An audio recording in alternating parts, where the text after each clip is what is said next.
On lui a demandé un jour d'enlever ses lunettes pour devenir une star. Elle a refusé.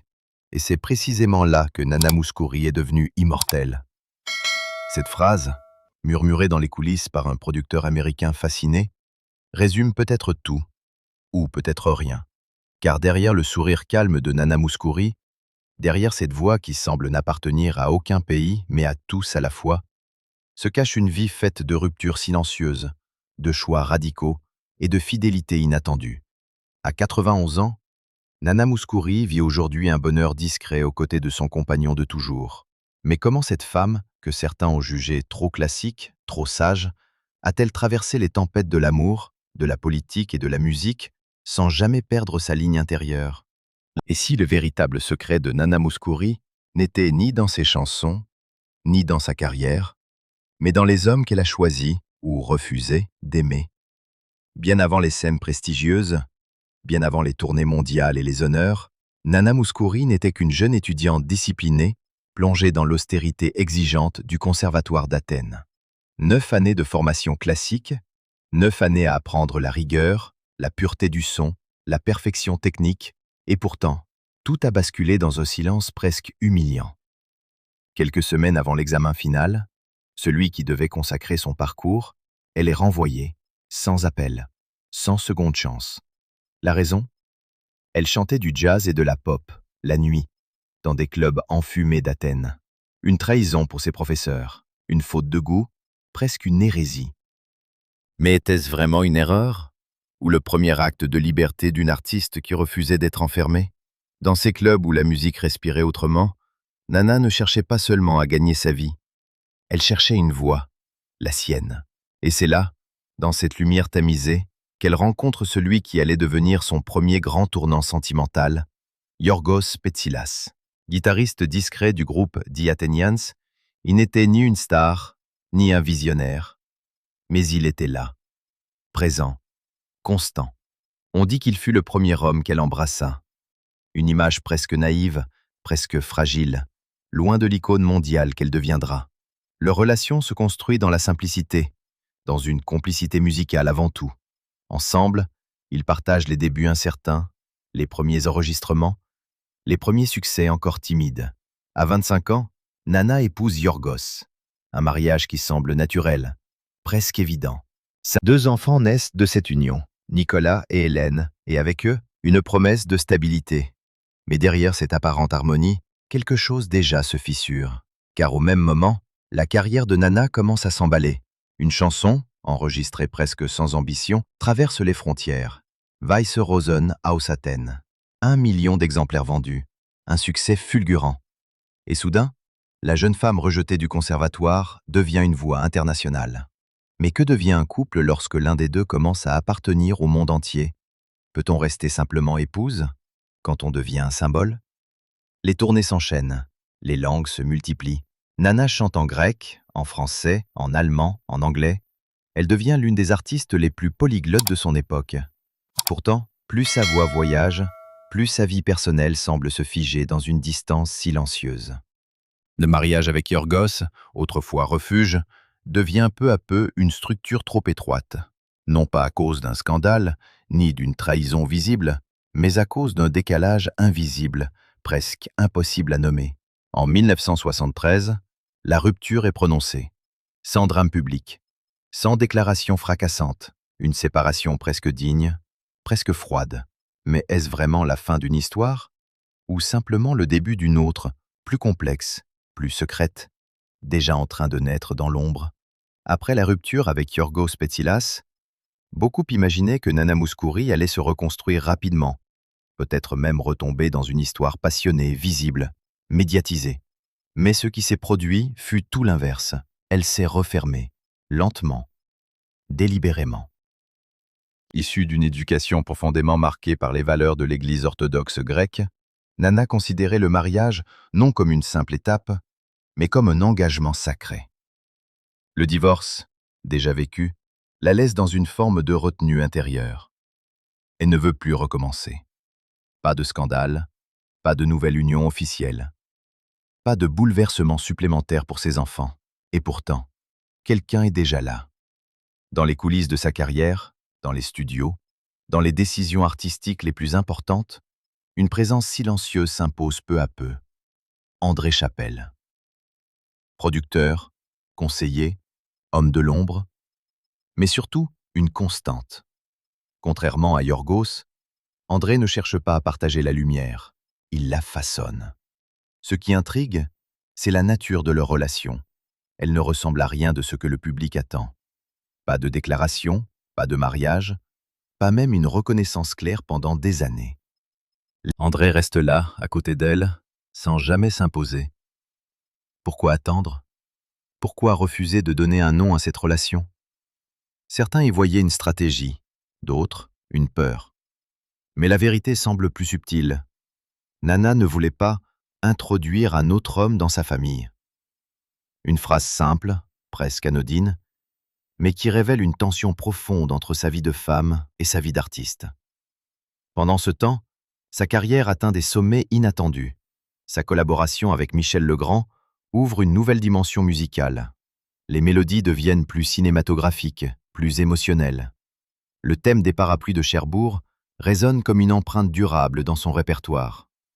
Puis viennent des titres comme Only Love ou Song for Liberty. Des chansons qui semblent parler d'amour universel, de paix, de liberté. Mais derrière lesquelles se cache peut-être une histoire beaucoup plus intime. Car André n'est pas seulement un compagnon discret. Il est aussi un architecte invisible de ses succès. Producteur attentif, il comprend ce que Nana veut exprimer avant même qu'elle ne le formule. Il ajuste, affine, protège son univers sonore. Alors, une question s'impose. Peut-on aimer quelqu'un sans jamais officialiser cet amour? Peut-on construire une vie entière dans l'ombre, sans cérémonie, sans reconnaissance publique? Les années passent, 10 ans, 20 ans, presque 30. Le public applaudit, critique parfois. En France, certains jugent son style trop sentimental, trop lisse. On parle de musique kitsch, dépassée. Pourtant, à l'international, elle reste une référence, une voix rare capable de traverser les langues et les cultures sans se diluer. Mais pendant que le monde débat de son style, personne ne voit vraiment ce qui se joue dans sa vie privée. In the ancient land of Eldoria, where skies shimmered and forests whispered secrets to the wind, lived a dragon named Zephyros. Not the burn it all down kind, but he was gentle, wise, with eyes like old stars. Even the birds fell silent when he passed. Mais pourquoi maintenant? Pourquoi, après tant d'années, a refusé précisément ce geste? Ce mariage n'est pas une impulsion romantique. Il ressemble davantage à une reconnaissance tardive, presque apaisée, comme si Nana, après avoir longtemps résisté, acceptait enfin de donner un nom à ce qui existait déjà depuis toujours. Car entre-temps, André n'a jamais quitté sa place. Il a été là dans chaque tournant décisif, dans chaque album, dans chaque doute, dans chaque silence. On lui attribue, en coulisses, un rôle déterminant dans les plus grands succès de Nana. Only Love, Song for Liberty, des titres devenus emblématiques, mais dont la construction artistique doit autant à sa voix qu'à la vision de cet homme resté invisible. Et pourtant, jamais André n'a cherché à exister publiquement. Peut-on parler d'un amour construit sur la discrétion absolue? Ou s'agit-il d'une forme rare de fidélité, celle qui n'a pas besoin d'être prouvée? Ce qui est certain, c'est que ce mariage marque un tournant intérieur pour Nana. Non pas dans sa carrière, déjà immense, mais dans sa manière d'habiter sa propre vie. Car pendant que son histoire personnelle trouve enfin une forme d'équilibre, une autre facette de son existence attire les regards et les critiques. Son engagement politique. Élue députée au Parlement européen dans les années 1990, Nana Mouskouri surprend. Une chanteuse devenue figure institutionnelle? L'image dérange. Certains médias la qualifient de « députée décorative », une star placée là pour briller, mais pas pour agir. Les attaques sont parfois dures. On remet en question sa légitimité, son sérieux, son rôle réel.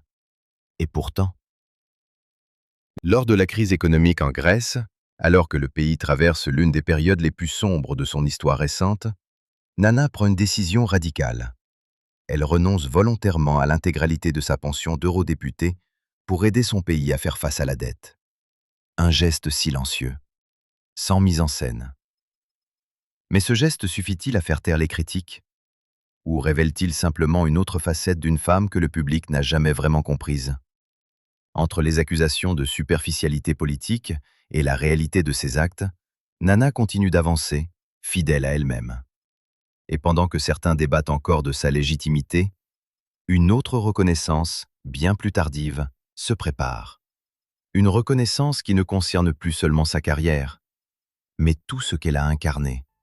Pendant que les critiques persistent, pendant que certains continuent de réduire Nana Mouskouri à une image figée, trop classique, trop douce, presque hors du temps, une vérité plus complexe se dessine loin des jugements rapides. Car ce que beaucoup ont pris pour une faiblesse était peut-être une force silencieuse. Dès les années 1960, lorsqu'elle se produit aux États-Unis aux côtés de Harry Belafonte, une scène marquante révèle déjà cette tension entre image et identité. Belafonte, figure majeure de la musique engagée, lui suggère, ou plutôt lui demande, d'enlever ses lunettes sur scène.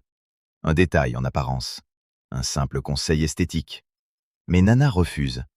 Ce refus, presque anodin, devient un symbole. Car derrière ces lunettes, il y a plus qu'un accessoire. Il y a une manière d'exister sans compromis, une façon de ne pas céder au code, même face aux plus grandes figures de l'époque. Et pourtant, malgré cette fidélité à elle-même, les critiques ne cessent jamais vraiment. En France notamment, une partie du public et des observateurs jugent son répertoire daté, trop sentimental, parfois même kitsch. Ces ballades, portées par une émotion directe, sont comparées à des formes musicales jugées dépassées face aux nouvelles tendances. Mais ces critiques racontent-elles toute l'histoire? Car à l'international, le regard est tout autre. Là où certains entendent une musique trop simple, d'autres perçoivent une profondeur rare, une capacité à toucher au-delà des modes, au-delà des générations. Avec plus de 1600 chansons enregistrées, dans plus de 20 langues, Nana ne se contente pas d'interpréter, elle traverse les cultures. Grec, français, anglais, allemand, espagnol, italien, chaque langue devient une nouvelle peau, une nouvelle émotion. Peut-on encore parler de style dépassé lorsqu'une voix continue de résonner sur tous les continents? Ce paradoxe, être à la fois critiqué et célébré, devient une constante dans sa carrière. Et pendant que le débat artistique se poursuit, une autre réalité, plus discrète, s'installe dans sa vie quotidienne. Aux côtés d'André Chapelle, Nana construit un équilibre rare. Pas de scandale, pas d'excès, pas de rupture médiatisée. Juste une présence stable, presque invisible, mais essentielle. C'est lui qui l'encourage à continuer, même lorsque les critiques deviennent pesantes.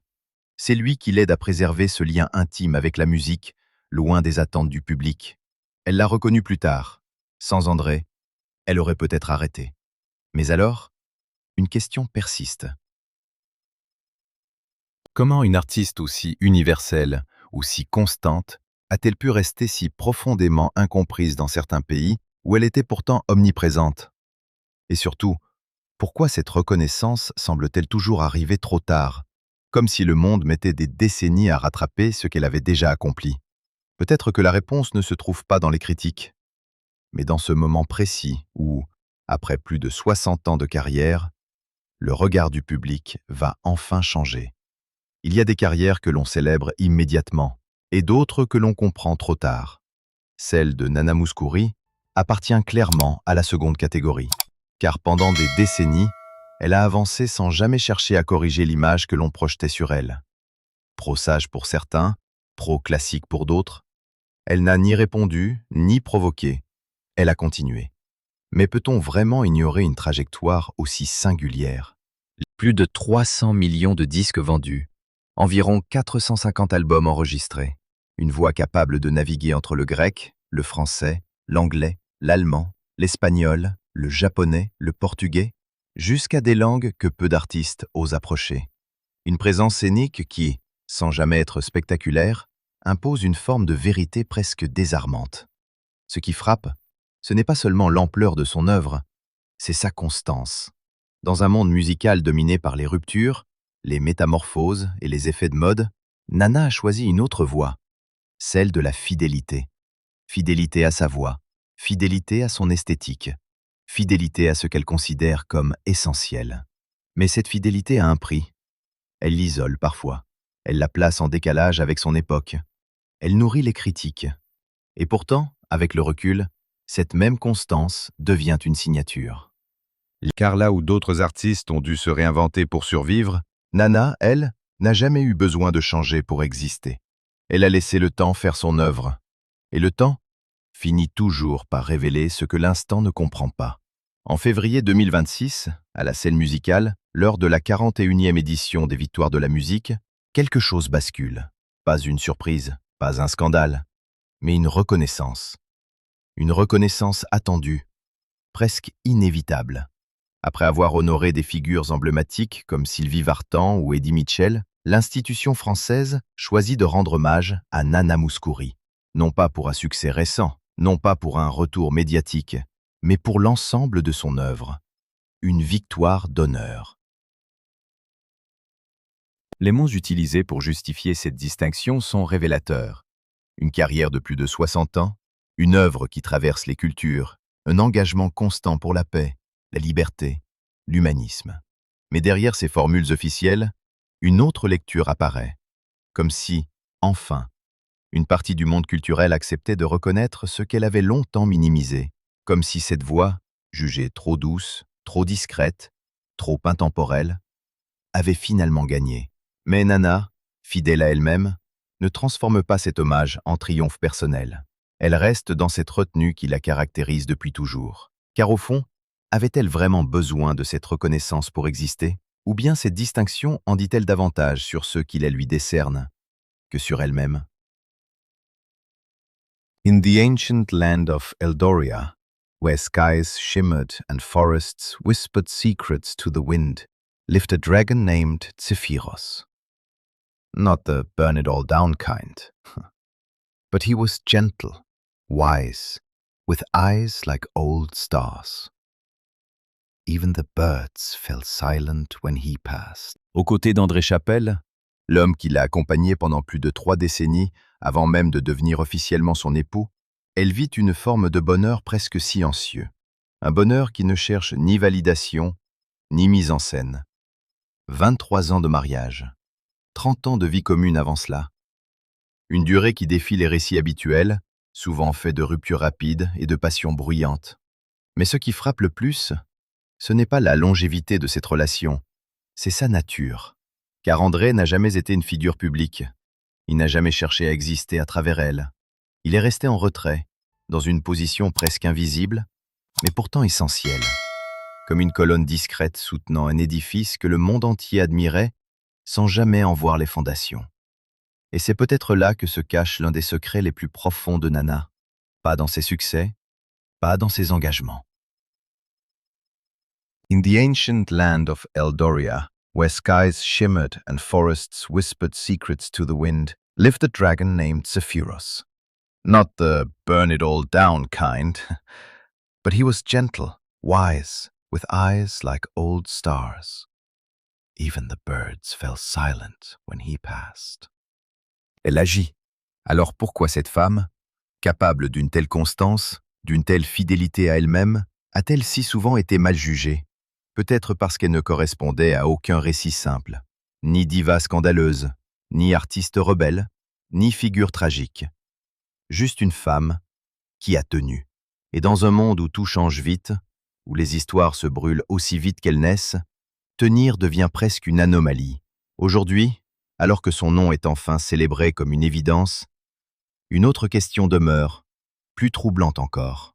Et si Nana Mouskouri n'avait jamais eu besoin d'être comprise pour devenir inoubliable? Et finalement, que reste-t-il de Nana Mouskouri? Une voix, oui. Une carrière immense, sans doute. Mais surtout, une trajectoire rare. Celle d'une femme qui n'a jamais cédé à la facilité d'être aimée à tout prix. Entre les jugements, les silences et les fidélités invisibles, elle a avancé sans bruit, mais avec une force tranquille. À 91 ans, son bonheur n'a rien de spectaculaire, il est vrai. Et peut-être est-ce cela, au fond, le dernier mystère. Comment une vie si discrète a-t-elle laissé une empreinte aussi indélébile? Bref,